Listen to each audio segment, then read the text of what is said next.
Well, good morning. Yes, it's me, Kenny Polcari, your host of the party, and here I am at the Yahoo Studios, getting ready to go join Yahoo Finance at 9 o'clock this morning. But today is Wednesday, November 12th. So let's talk about kind of what's happening really quickly. I didn't write my usual note this morning. I'm going to give you some tips on what I think kind of happened yesterday and what people should be concerned about. So stocks finally took a breather right yesterday. They backed off. The bond market is telling us that yields are in fact going higher and not lower, even as the Fed attempts to cut rates, right? We saw the 10-year yield jump to 4.43% yesterday, up 14 bips. And this served to put brakes on all the euphoria that we've seen over the past week in stocks and in markets as investors took stocks just higher and higher.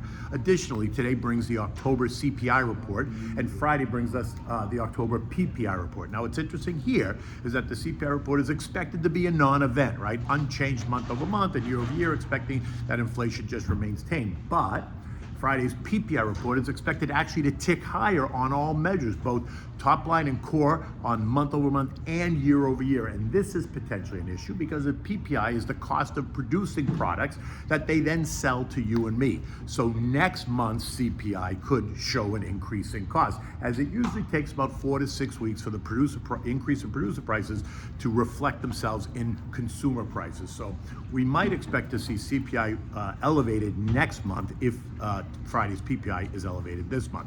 Additionally, the surge high that we've seen over the past week can be attributed to kind of a range of factors. One is just the relief over that the election is over, that it didn't get challenged, that it didn't get dragged out through the courts. It's also because there was really clearly a definitive message that was sent to the country, right?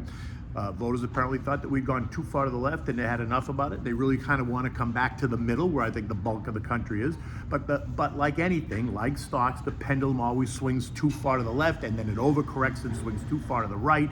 And I think that's what we're seeing now. We're seeing it both in the election. We swung really, really far to the right, and also now in stocks, right? We went way left, and now we're coming back way right, and we need the market to kind of just settle in. And I think we're going to see that over the next couple of weeks. Now, the move in bond yields, though, is telling us a different story, right? And that's saying that inflation is, in fact, a real worry, that spending is an issue at the government level, and it needs to be dealt with at some point. Now, while 4.4% yields is not a disaster, it is the trend in yields that should be concerning, right? And that's going to ultimately become an issue for stock investors if we see that yield continue to trend higher.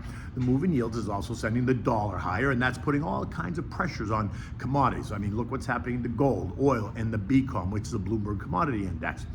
All three have moved lower because of that inverse relationship, right? A stronger dollar, lower commodity prices; a weaker dollar, higher commodity prices. Gold, which had moved higher on global geopolitical fears over the last year, think Russia, Ukraine, think the Mideast and Iran, is now seeing traders take profits. So gold was up 26% year to date, which was a massive move for gold, right?